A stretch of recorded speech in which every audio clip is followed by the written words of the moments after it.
Have you ever been interested in becoming more productive or managing your time better? Then you've most likely come across the Pareto Principle before, also known as the 80-20 rule. If you've never heard of it, then you'll learn more about it in this video.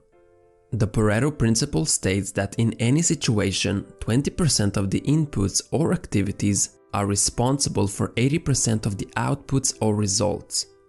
And I'll explain what that means in a second. The principle was named after an Italian economist, Vilfredo Pareto. He first observed this law in his own garden. What he noticed was that 20% of the pea pods generated 80% of the healthy peas. This observation led him to discover that 80% of the land in Italy was owned by just 20% of the population. And we can see this concept everywhere in our daily lives. For example, you wear 20% of your clothes 80% of the time.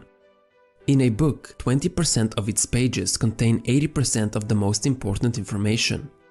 20% of the company's customers produce 80% of company's revenue. When it comes to YouTube, 20% of my videos generate 80% of my views and subscribers. The Pareto Principle shows up over and over again almost in every field. But the inverse is also true. That means that the other 80% is only generating 20% of the results. However, you should note that this is not a universal law, and it can differ in many situations. It's not always going to be 80-20, it could be 70-30, 90-10, basically anything. The point is that the majority of results come from minority of causes, and the minority of results come from the majority of causes. Now that we've established that this principle does indeed hold true, let's take a look at how you can use it in your everyday life. Time is our most precious resource. We all have the same amount of time in our day, but most of us don't use that time efficiently. There's a difference between being busy and being productive. Most people think that working more hours will get them more results. However, it's not about the time you put in, it's about how well you spend that time. If you haven't applied the Pareto Principle in your life yet, you're most likely just being busy. However, when the principle is utilized correctly, it enables you to do more by doing less. If we go back to our previous example, we said that 20% of a book will give us 80% of the information. That means that 80% of a book will only give us 20% of its value. Let's say it takes you 10 hours to read 100% of that book. By applying the Pareto Principle, you know that 80% of the most important information can be found in just 2 hours. Yes, you could go deeper and learn more in depth if you wanted to, but note that you will most likely have to spend 8 hours to get those extra 20% of the information. It's up to you to decide if you think it's worth it. If you're still in school, you can also take advantage of the 80-20 rule. The exams never contain 100% of the content. Never. Otherwise, it would be a 50-page exam. You can get a good grade by identifying which 20% of the content you were studying in class is the most important.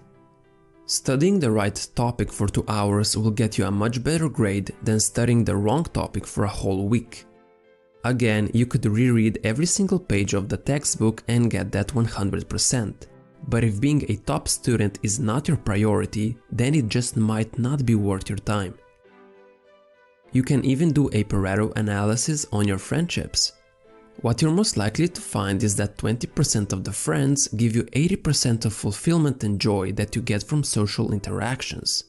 The other 80% of your so-called friends are only giving you 20% fulfillment. Now, you don't have to cut away all those friendships completely, but you don't have to spend an equal amount of time with all your companions. It's much better to have a few close friends than to have a bunch of really distant friends. This is why you should spend more time on the 20% that give you the most satisfaction and commit less time to the other 80%. And that pretty much sums up the Pareto Principle, aka the 80-20 rule. It can be applied to almost any area of your life, whether it's business or free time. If you can identify the 20% that produces the greatest outcome, you can spend more time doing that to create an even greater payoff. It also helps you cut back on the 80% of things that waste your time, which create only 20% of the results. It encourages you to think efficiently and focus on what is actually important. So think about what are some things that you could double down on and which ones you should eliminate. For example, I have noticed that I use 20% of my shoes 80% of the time. This is why I threw the 80% I wasn't using away, because all they were doing is taking up my space.